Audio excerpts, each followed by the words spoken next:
So hello, what's up mga ka-J-Vlog? Welcome ulit sa panibagong video, and for today's video, bibigyan ko kayo ng 5 reasons why you should purchase itong bagong labas na Xiaomi Redmi Note 15 Pro 4G. So tara, pag-usapan natin.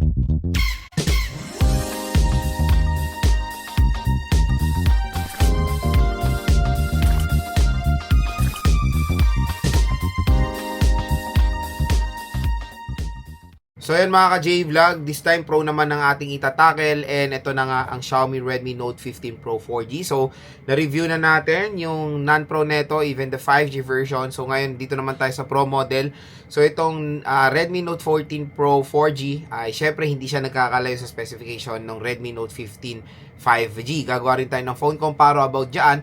Pero this video naman, magko-focus lang tayo sa 5 rason kung bakit magandang bilhin din itong smartphone na to. So ano nga muna ba ang kanyang SRP? SRP ng Xiaomi Redmi Note 15 Pro 4G is sa 15,000 pesos for the 8GB 256, 16,000 pesos for the 12GB 256, at 18,000 pesos for the 12GB 512. As you can see, when it comes sa kanyang SRP, syempre for a 4G version, it is not perfect fit. Medyo mahal, overpriced. For me, wala na dapat 4G sa around above 10,000 pesos. Pero ang magandang balita mga idol, itong Note 15 Pro 4G, pwede nyo lang mabili ng mura dito sa ating link. Dito. Yung link na yan, bagsak presyo lang itong Note 15 Pro 4G. Pwede nyo ito makuha ng pinakamababang presyo with voucher. Kasi pag clinic nyo yung link natin dito, may magge-generate pong voucher para sa inyo. Pwede nyo lang ito makuha ng 9 to 10,000 pesos for the 4G version. So again, napakalaking discount pag dito kayo bibili sa online. And no worries, official store po ni Xiaomi yung pagbibilan nyo nitong Redmi Note 15 Pro 4G. Kaya talagang paniguradong sure na sure, legit na legit yung mga links na yan. Kasi syempre, ako na rin ang nag-provide yan eh. Diyan ko rin binili yan, at para rin maingganyo yung mga consumers natin bumili dito sa online. At may nagtatanong ba legit ba yan, idol? Ano naman din trip ko maglagay ng hindi legit, di ba? Ginagawa ko nga itong mga video na to para makatulong sa mga viewers natin makakuha ng mga murang smartphone, at para magkaroon sila ng idea na meron talagang mga tindahan na official store naman na ang laki po na matitipid nila. Kasi sayang pag bumili sila sa mall, ang laki talaga ng difference. Ako kasi ako kung kayo ganito rin. Ako pag bumibili ako sa mall, di ba nakita ko sa mall, ang unang gagawin ko, titingnan ko muna sa online kung mura. Pag sa online, doon ako bibili kasi may voucher. Nagwi-window shopping ako sa mall, tapos pag nakita ko mura sa online, doon ako bibili. Ang karaoke namin, yung Magic Sing, 25,000 pesos sa mall, tinignan ko sa online, 15,000, di ba? Ang laki ng difference. Tapos nag-sale pa, nakuha ko lang ng 12,000. So, ang laki na matitipid nyo talaga pag sa online kayo bibili, and mga official stores po yan. So, yon first reason natin mga ka-J-Vlog, why you should buy this smartphone, lapagan na natin display. Ito, si Xiaomi Redmi Note 15 Pro 4G, ang isa sa merong napakagandang display ngayon sa market. So, meron siyang AMOLED display, at sobrang layo nung kanyang difference when it comes sa display ng 4G non-Pro neto. Kasi yung 4G non-Pro naman, yung curve, ito po, pa-flat. Pero may pa-curve lang siya ng konti dito sa edge. Parang sa iPhone 6 look alike siya. Pero yun, na medyo awkward ngayon na yung mga flat is yung mahal, tapos yung mga curve yung mura. Pero same naman din ang quality ng display dun sa non-Pro.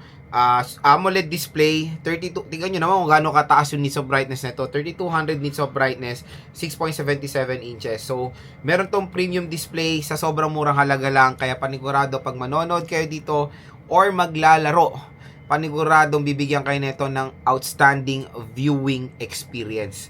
Second reason, processor. So, yung processor nito, yung pinakamalakas na pwede mabigay ng MediaTek na 4G sa ganitong segment, kumbaga. So, yung non-Pro is MediaTek Helio G100.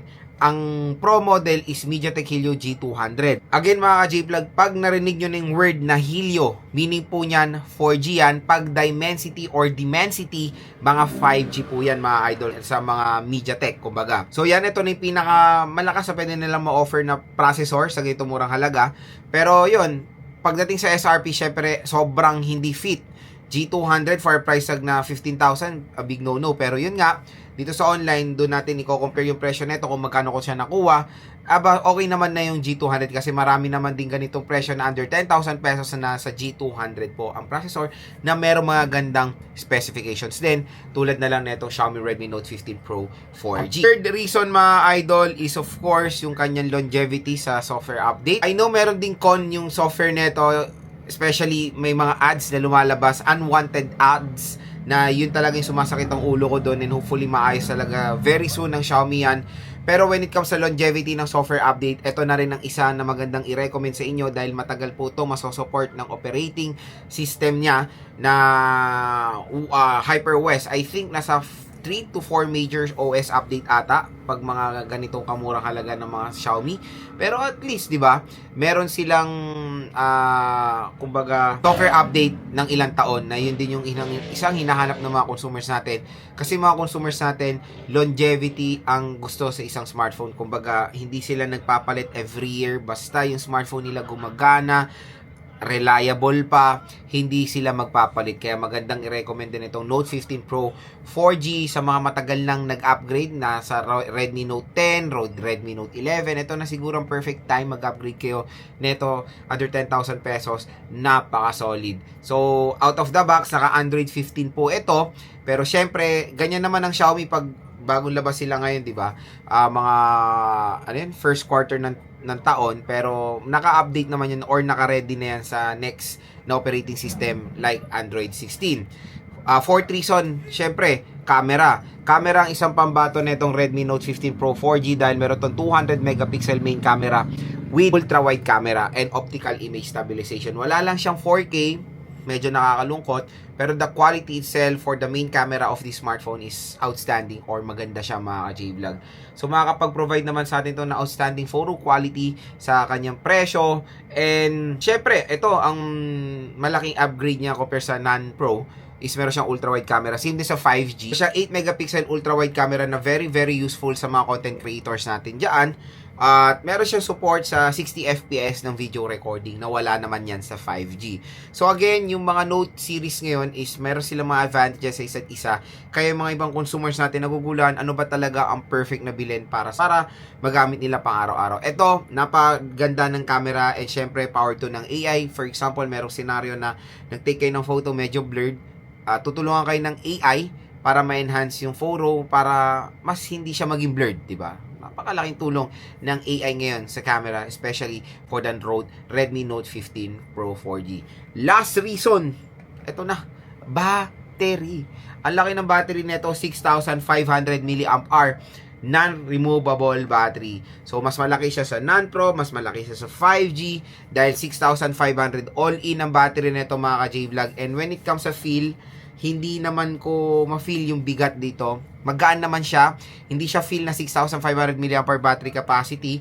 Kaya yon, ergonomics and all, design, napakaganda rin naman. Magaan, slim din naman siya kahit papano for 6K mAh battery capacity. And syempre, the good news din dito, yung kanyang charging rate is 45 watts. Yan na rin ang pinaka-perfect din iterno sa 6,000 plus mAh battery capacity. Siguro in 1 hour lang na range, kaya nyo nang i-full charge yung battery netong Xiaomi Redmi Note 15 Pro 4G. So, matagal na nga siya malobat, very convenient pa mag-charge. Ayan, ito ay perfect na perfect i-recommend sa mga motor taxi riders natin. Ito nabili nyo mga idol. Unang-una dyan dahil sa kanyang display, napakataas ng brightness, at pangalawa, battery performance, pangatlo, napakabilis po mag-charge, at pang-apat, ang ganda rin ng processor, mabilis din naman siya, hindi po siya mabagal. So yun mga ka-J-Vlog ang ating 5 reasons why you should purchase the Xiaomi Redmi Note 15 Pro 4G. When it comes sa kanyang RAM at ROM, very very reasonable. Ang pinakamura niya ito, 8GB 256, halagang 9 to 10,000 pesos. Definitely okay na okay pa yung RAM at ROM na yan sa ganitong presyo. At kumbaga, speakers din neto napaka-solid dahil dual sear speaker siya, tapos up to 300% pa yung volume niya. So ano pang hinihintay nyo mga idol? Grab nyo na yung chance makuha to ng sobrang mura dito sa ating product link. At pag click nyo yung link na yan, meron pa po kayong additional discount voucher na makukuha. Dahil galing kayo dito sa ating YouTube video, pasasalamat yan ng YouTube Shopping at ng online platforms. Ayan, malaking discount, magandang voucher ang naghihintay para sa inyo dito sa Xiaomi Redmi Note 15 Pro 4G. Maganda rin naman ito i-recommend sa mga consumers na gusto ng all-in sa 4G mobile device.